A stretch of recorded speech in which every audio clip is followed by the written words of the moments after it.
بسم اللہ الرحمن الرحیم۔ رسول اللہ صلی اللہ علیہ وسلم نے فرمایا، اللہ تعالیٰ کے خوف اور ڈر سے رونے والا شخص جہنم میں نہیں جا سکتا جب تک کہ دودھ تھن میں واپس نہ پہنچ جائے، اور اللہ کی راہ کا گرد و غبار اور جہنم کا دھواں دونوں اکٹھا نہیں ہو سکتے۔ رسول اللہ صلی اللہ علیہ وسلم نے فرمایا، بے شک میں وہ چیز دیکھ رہا ہوں جو تم نہیں دیکھتے، اور وہ سن رہا ہوں جو تم نہیں سنتے۔ بے شک آسمان چرچرا رہا ہے، اور اس سے چرچرانے کا حق بھی ہے، اس لیے کہ اس میں 4 انگل کی بھی جگہ نہیں خالی ہے، مگر کوئی نہ کوئی فرشتہ اپنی پیشانی اللہ کے حضور رکھے ہوئے ہیں۔ اللہ کی قسم، جو میں جانتا ہوں، اگر وہ تم لوگ بھی جان لو تو ہنسو گے کم اور رو گے زیادہ، اور بستروں پر اپنی عورتوں سے لطف اندوز نہ ہوں گے، اور یقیناً تم لوگ اللہ تعالیٰ سے فریاد کرتے ہوئے میدانوں میں نکل جاتے۔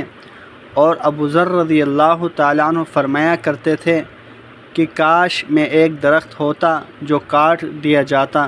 صحابی رسول فرماتے ہیں، میں نے نبی اکرم صلی اللہ علیہ وسلم کو فرماتے سنا، تباہی و بربادی ہے اس شخص کے لیے جو ایسی بات کہتا ہے کہ لوگ سن کر ہنسیں حالانکہ وہ بات جھوٹی ہوتی ہے، تو ایسے شخص کے لیے تباہی ہی تباہی ہے۔ ایک صحابی کی وفات ہو گئی۔ ایک آدمی نے کہا، تجھے جنت کی بشارت ہو۔ رسول اللہ صلی اللہ علیہ وسلم نے فرمایا، شاید تمہیں نہیں معلوم کہ اس نے کوئی ایسی بات کہی ہو جو بے فائدہ ہو، یا ایسی چیز کے ساتھ بخل سے کام لیا ہو جس کے خرچ کرنے سے اس کا کچھ نقصان نہ ہوتا۔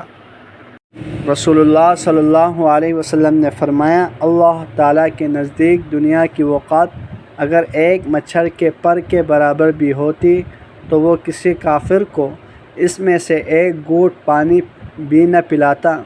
اللہ جل شانہ سے دعا ہے، جتنی احادیث ہم نے پڑھی سنی ان پر اچھی طرح عمل کرتے ہوئے دوسروں تک پہنچانے کی توفیق عطا فرمائے۔